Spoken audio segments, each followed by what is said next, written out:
Merci, monsieur le vice-président. Oui, alors moi, mon intervention est plutôt facile parce que je vais me contenter de faire la synthèse et de remettre en perspective les questions et les commentaires nous ont été apportés par les internautes qui nous suivent. Parce que vous savez que nos débats en direct peuvent être commentés, et on peut être interpellé via la plateforme mybcast.com qui sera aussi valable pour l'exercice qui va suivre. Donc ce sont, alors en 2-3 minutes, je vais être rapide et le plus exhaustif possible. Donc ce sont 15 à 20 personnes qui étaient connectées en permanence et qui nous ont fait remonter environ 70 contributions. Alors, en termes d'analyse, dans un premier temps, et de questionnement dans un second temps, sur l'analyse, les témoignages qui sont remontés sont essentiellement des témoignages issus de personnes électrosensibles, ce qui évidemment oriente les préoccupations et les questions qui nous sont posées.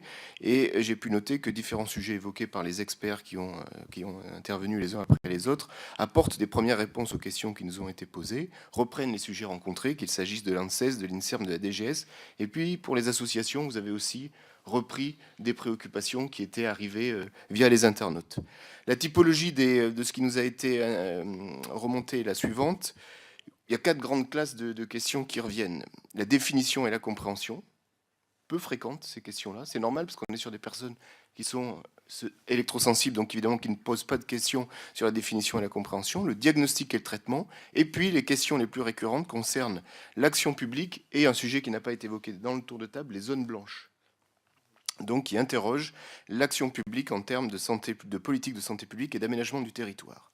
De manière un peu plus détaillée et plus fine, l'analyse des contributions reçues relève, et c'est le plus important dans ce que j'ai pu lire et écouter, une divergence profonde entre les experts qui sont intervenus et les internautes qui ont posté des commentaires.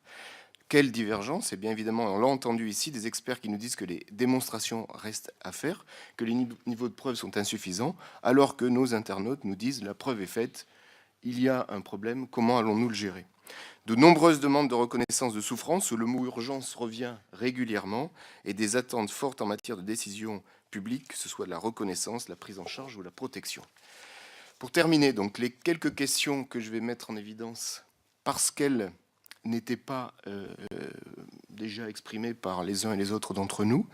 Le rôle de la médecine généraliste et des médecins du travail, sont-ils formés? Comment peuvent-ils prendre part dans ce sujet-là? Et puis une question aussi importante qui est comment répondre à la remise en cause d'une expertise indiscutablement fondée sur la rigueur scientifique?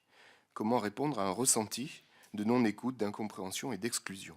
Et puis, dernière question, comment ce sujet est-il pris en compte dans d'autres pays? Comment les autres pays s'emparent-ils de la thématique de l'électrosensibilité?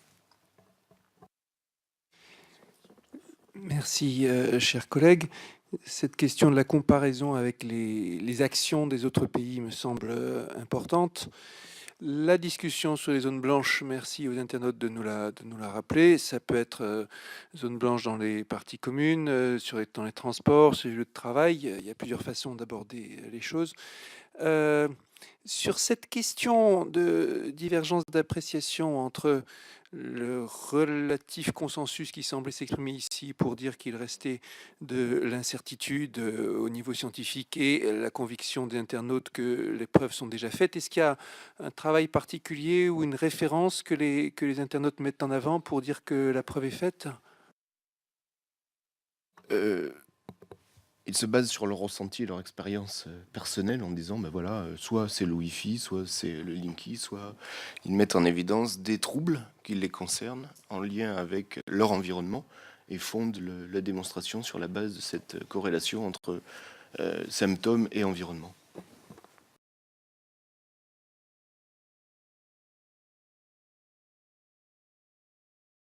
Merci, Monsieur Villani.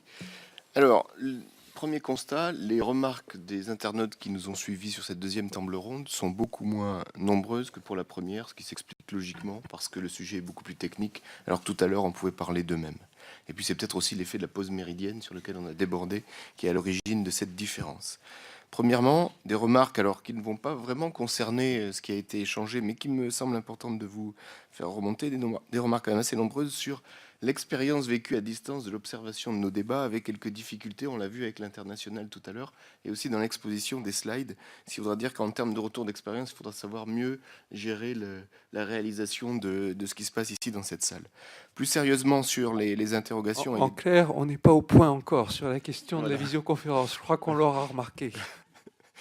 Plus sérieusement sur les interrogations donc en lien direct avec notre sujet, eh bien c'est comme ce qu'on a vu dans la salle, c'est-à-dire des interrogations sur les ondes, leurs différentes catégories et les différents effets qu'elles peuvent avoir sur les uns et sur les autres. En termes de questions, deux questions me semblent importantes d'être remontées. La première, c'est comment se justifient les différences internationales en termes de valeur des seuils limites d'exposition en volts par mètre.